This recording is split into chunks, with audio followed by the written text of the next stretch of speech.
Stick around because today we're going to be talking about the Old Testament law and why it's so great, even though sometimes it seems kind of icky.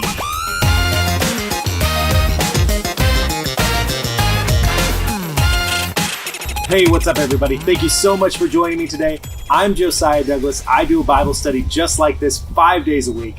If that's the kind of thing that you're into, you can join me right here and we can do this every day together.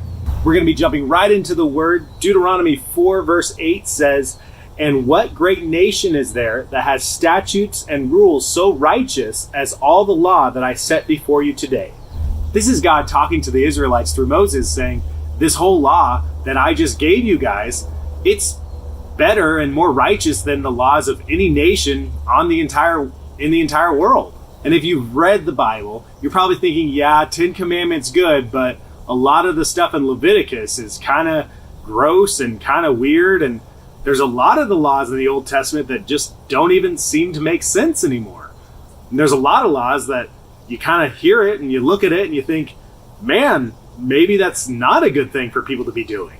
And it's weird to say that there's all these laws that seem to kind of subjugate women or maybe even condone slavery, all these weird sacrifices and all these things that are just kind of, by today's standards, kind of awful and gross. But then here God is saying that there's no other nation with laws or rules as great as these. And so how can that be right? Right? Yes, I actually talked about this a couple months ago when we first started reading Leviticus, and it's actually worth going back and listening to that if you haven't heard it before. And I'm going to be talking about the sacrifices and stuff a little bit, but I want to expand on it a little bit more. Looking at some of the laws that seem to kind of subjugate women, and if you look at those, they're actually a lot better than what all the nations around the Israelites were doing to women at that time. The same thing with slaves.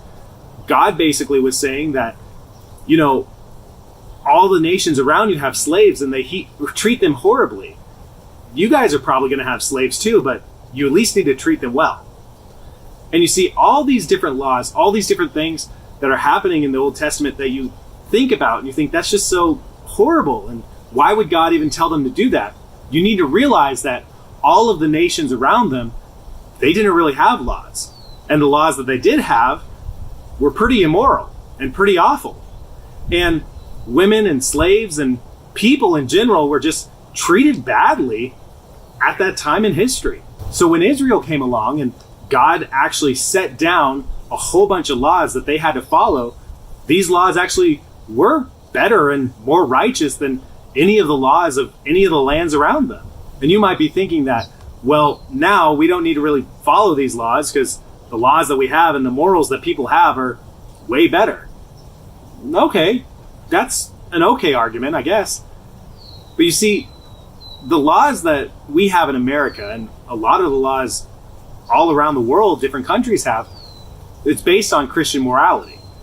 And Christian morality is based on the laws given to Israel in the Old Testament. It's funny to think that without the laws in the Old Testament, we would still be living kind of a lawless world. Yeah, we've gotten stricter on things like slavery and things like women's rights and stuff like that.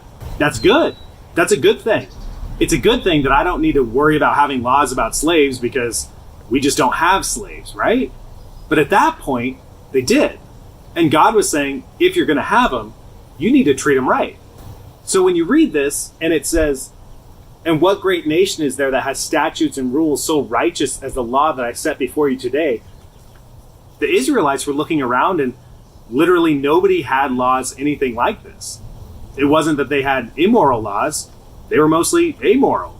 There were no laws. People just did whatever they wanted, and the strong preyed on the weak, and things were just bad. When God set all these laws down with the Israelites, it was pretty amazing at that time. So if you're reading the laws in the Old Testament and you read something and you think, why is this even in here? Why would God want them to do this? This is gross. This is awful. Stop and think, you don't have the full context. A lot of the laws that God gave them was because the people around them were doing much, much worse things than that. And God was trying to give them just kind of a base level of morality because up until then, there wasn't any. So thank you so much for joining me today. I really do appreciate it. If you like this video, go ahead and hit the thumbs up button. Go ahead and leave me a comment below. If you made it this far into this video and you haven't subscribed yet, like I said, I do a Bible study just like this 5 days a week. Go ahead and hit subscribe and we can make this part of your everyday routine. Thanks, guys. I'll see you tomorrow.